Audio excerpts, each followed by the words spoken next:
Nature pure -17 cholesterol free rice bran oil. এতে রয়েছে এমন উপাদান যা আপনার হার্টকে রাখে সুস্থ।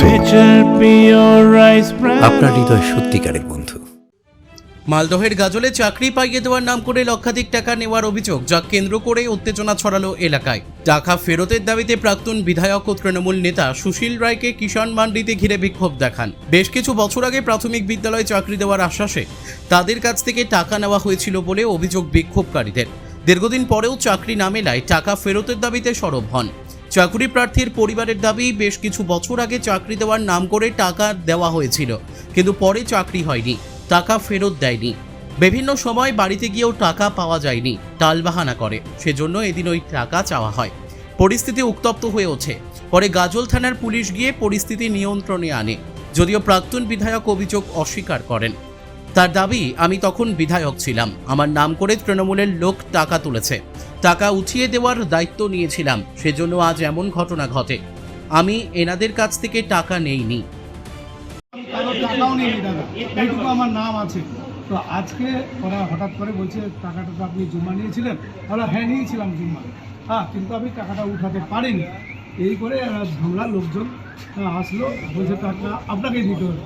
তখন আমি দায়িত্ব নিলাম যে আমি দিয়ে দেবো। কয়েকদিন পরে এরা দায়িত্ব নিচ্ছিল না, তো এখন আমি চাপ দিলাম যে টাকা নিয়েছে, ও এখন ওর বাড়িতে টাকা পৌঁছে দিয়েছে। এই যে পৌঁছে দিয়েছে, এদের সাথে এরা শুনলো, টাকা পৌঁছে দিয়েছে। আমি এর মধ্যে নাই, আমি জানতামও না, ওদের সাথে আমার কথা হয়নি যে আমি চাকরি দিব, টাকা নিব, আমার হাতে টাকাও দেয়নি। যে নিয়েছে এই গন্ডগোলে দেখে ও টাকা দিয়ে দিয়েছে। কি করে উনি, কোন দলের? উনি তৃণমূলেই করতো আগে। তখন টাকা নেই, তৃণমূলেই করতো, কংগ্রেস করতো, পার্টি করতো, বড় লিডার। ওদের সাথে ওদের পাশের বাড়ি, যার কাছে টাকা নিয়েছে পাশের বাড়ি। এবং ও নাকি 20 তারিখে এদেরকে ডেট দিয়েছিল টাকা দেওয়ার, কিন্তু আজকে আমাকে পেয়ে আমাকে হেনস্থা করছে। এর মধ্যে আমি নাই। কে নিয়েছিল টাকাটা? উত্তম সরকার। এবং ও এখন টাকা বাড়িতে পৌঁছে দিয়েছে। তার বাড়িতে পৌঁছে দিল?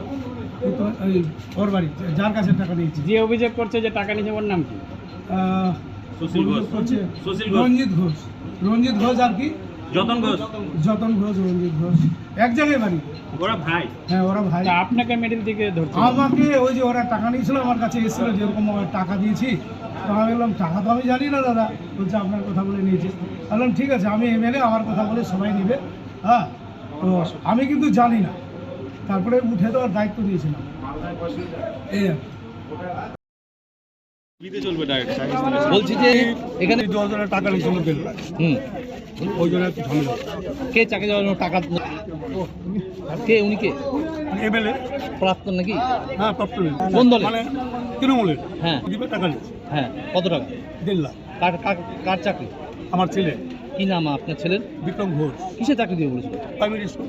হ্যাঁ, কতদিন আগে দিয়েছিল টাকা? 2012। হ্যাঁ, 2012 কি 14। আজকে কি হলো হঠাৎ করে? ভদ্রভাবে ডাকলাম টাকাটা করার জন্য। অনেকবার তো বাড়িতে গেছে। আচ্ছা, ঘোষ তাড়িয়ে দিচ্ছি। তারপর আজকে হ্যাঁ, ধরার পর মানে দেওয়ার জন্য রাজি হয়েছে। কত টাকা? 1.5 লাখ। একটা সোনার বালা দেখলাম। হ্যাঁ, 2টা বালা। কি বলছে? টাকার পরিবর্তনে 2টা বালা দিছে। সোনার গুলোটাকে চেক করবো। কি অবস্থা এখন? পুলিশ এসছে? কি নাম আপনার? রঞ্জিত ঘোষ। আপনার ছেলের নাম? বিক্রম ঘোষ। ঠিক আছে। মালদা থেকে পরিতোষ সরকারের রিপোর্ট, কুলিক নিউজ।